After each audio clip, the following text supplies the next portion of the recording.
ನಾವು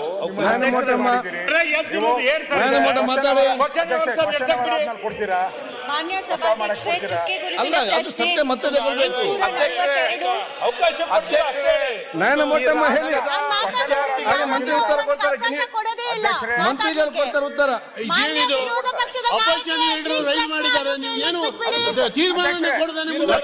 ಲಕ್ಷ್ಮೀ ಹೆಬ್ಬಾಳ್ಕರ್ ತೀರ್ಮಾನ ಕೊಡಿ, ಯಾವಾಗ ಕೊಡ್ತೀನಿ ಅಂತ ಪ್ರಶ್ನೋತ್ತರ ಮುಗಿಲಿ.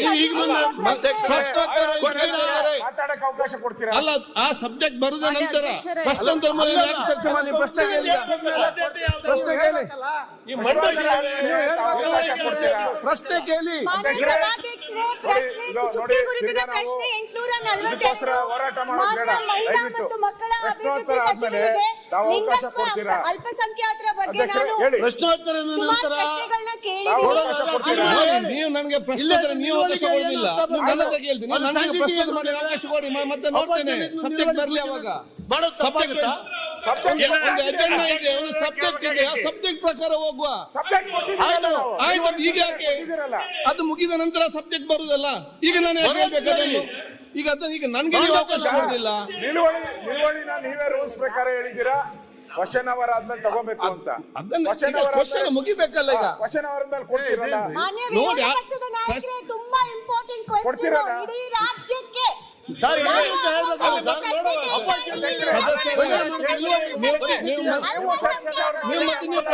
ನೀವು ಪ್ರಶ್ನೆ ಕೇಳಿ, ನಿಮ್ಗೆ ಕೆಲಸ ಇಲ್ವಾ? ನೀವು ಪ್ರಶ್ನೆ ಕೇಳಿ, ನೀವು ಪ್ರಶ್ನೆ ಕೇಳಿ.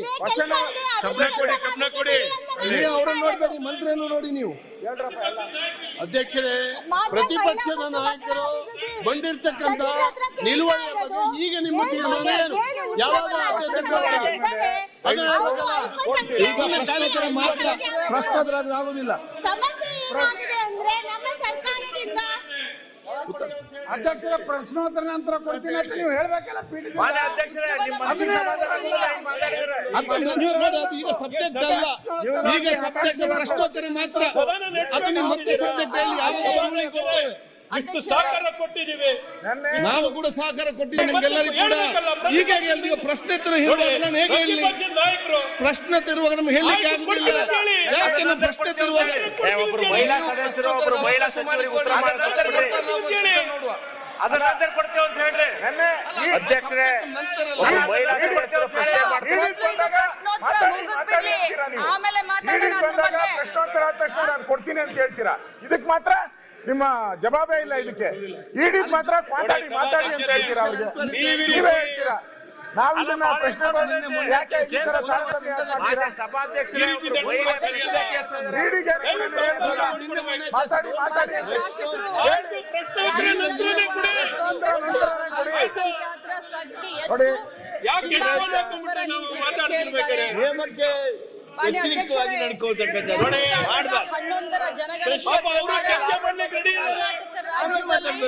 ಸುಮಾರು 20,266 ಲೋಕಸಭಾ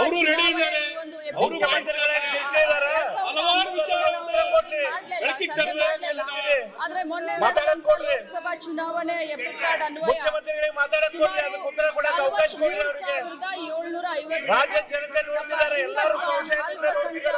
ನಮ್ಮಲ್ಲೇ ಇದ್ದಾರೆ.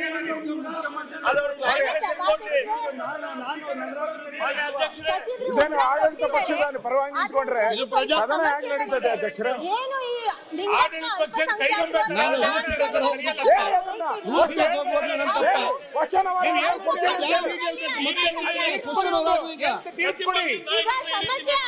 ನಮ್ಮ ಸರ್ಕಾರದ ಯೋಜನೆ ಅಡಿ ಅವರಿಗೆ ಮತ್ತೆ ಗೃಹಲಕ್ಷ್ಮಿ ಏನಂತ ಸ್ಪಷ್ಟ ಮಾಡಿ.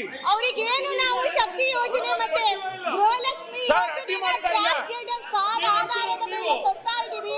ಅದರಲ್ಲಿ ಸಮಸ್ಯೆ ಆಗ್ತಾ ಇದೆ. ಮುಗಿಯುವಾಗ ಪ್ರಶ್ನೋತ್ತರ ನಡೆದಾಗ ಈ ರೀತಿ ಅಡ್ಡ ಆಗ್ಬಾರ್ದು. ಸರ್ ನೀವು ನೋಡಿ ದಯಮಾಡಿ ನಾವು ಅಡ್ಡಿ ಮಾಡ್ತಾ ಇಲ್ಲ. ನಿನ್ನೆ ಅಧ್ಯಕ್ಷ, ನಾವು ಸರ್ಕಾರದ ಮಾಡಿದ್ವಲ್ಲ, ಸ್ಪಷ್ಟನೆ ಅವಾಗ ಕೇಳ್ತಾ ಬಿಟ್ರೆ ಇದ್ದೀವಿ. ನಮ್ಮನ್ನ ನಿಮಿಷ ಕೇಳಿ ಸರ್. ನಿನ್ನೆ ನಮ್ಮ ಪಕ್ಷದ ಸರ್ ನೀವು ಪಾರ್ಲಿಮೆಂಟ್ ನಮ್ಮ ಪಕ್ಷದ ಸದಸ್ಯರೇ ಮಾಡಿದ್ರಲ್ಲ, ಅವಾಗ ಚರ್ಚೆ ಶಕ್ತಿ ಯೋಜನೆ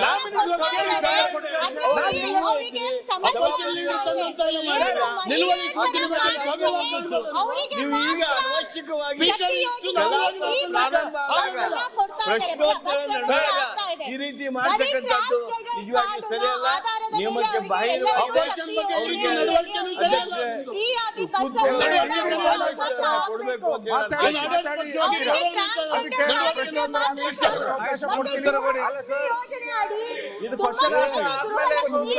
ಆಯ್ತು, ನೀವು ಪ್ರಶ್ನೆ ಕೇಳಿ, ಉತ್ತರ ಕೊಡಿ.